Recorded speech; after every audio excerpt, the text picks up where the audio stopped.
मित्रांनो, एका वेळची गोष्ट आहे। एकदा एक प्राध्यापक वर्गामध्ये प्रवेश करतात आणि सर्व विद्यार्थ्यांना बोलतात की मुलांनो, आज तुमची सर्वांची सरप्राईज टेस्ट आहे। सरप्राईज टेस्ट बद्दल ऐकून सर्व विद्यार्थी घाबरतात। त्यानंतर प्राध्यापकने सर्व विद्यार्थ्यांच्या डेस्कवर प्रश्नपत्रिका उलटी ठेवली आणि सगळ्या विद्यार्थ्यांना बोलले की जोपर्यंत मी सांगत नाही तोपर्यंत कोणीही प्रश्नपत्रिका बघायची नाही। सर्व विद्यार्थ्यांनी तसेच केले। सर्व विद्यार्थ्यांच्या डेस्कवर प्रश्नपत्रिका ठेवल्यानंतर प्राध्यापक बोलले की ठीक आहे मुलांनो, आता तुमची सरप्राईज टेस्टला सुरू होते। आता तुम्ही प्रश्नपत्रिका पाहू शकता। जेव्हा सर्व विद्यार्थ्यांनी आपली आपली प्रश्नपत्रिका पाहिली तेव्हा सगळेच आश्चर्यचकित झाले, कारण की त्यात काही प्रश्नच नव्हते। प्रश्नपत्रिकांच्या मधोमध फक्त एक काळा बिंदू होता। विद्यार्थ्यांना काही समजेना। तर मग त्यांनी प्राध्यापकाला विचारले, सर, प्रश्नपत्रिकेमध्ये कोणताच प्रश्न नाही, फक्त एक छोटा काळा बिंदू आहे, याचा काय अर्थ आहे?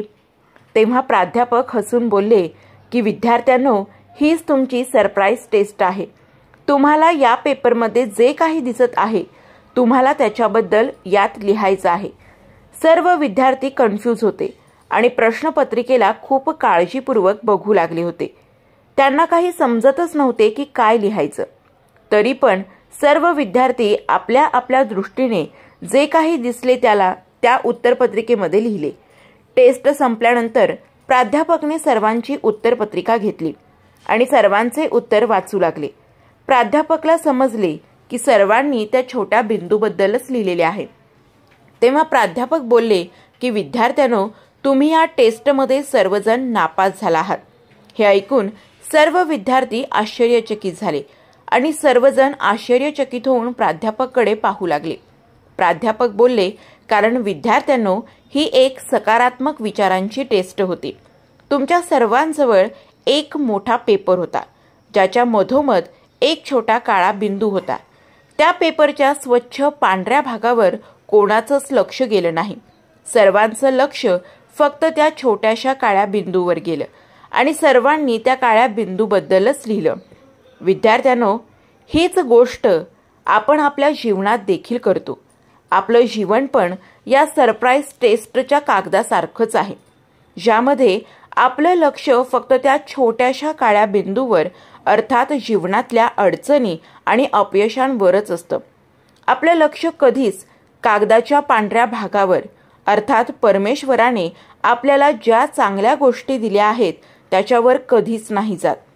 विद्यार्थ्यांनो, याचा हा अर्थ नाही की आपल्याला अडचणींकडे दुर्लक्ष करायला हवे। उलट आपल्याला आपल्या कागदाच्या पांढऱ्या भागावर अर्थातच सकारात्मक गोष्टींकडे लक्ष देत प्रत्येक समस्याचे समाधान मिळवायला हवे आणि कधीच जीवनातील अडचणींना आणि अपयशाला आपल्यावर हावी होऊ द्यायचे नाही।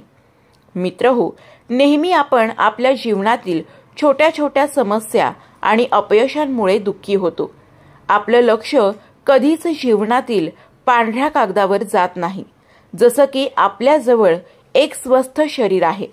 या जगामध्ये 100 मधील 20 लोक हे अपंग जन्माला येतात।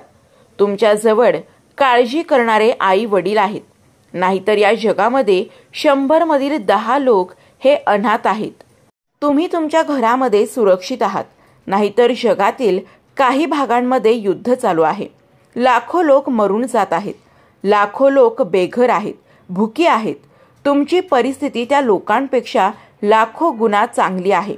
म्हणूनच छोट्या छोट्या अडचणींना, दुःखांना सोडून द्या आणि त्यांच्यावर शौर्याने सामना करा आणि परमेश्वराने तुम्हाला जे काही दिले आहे त्यासाठी परमेश्वराला नेहमी धन्यवाद करा।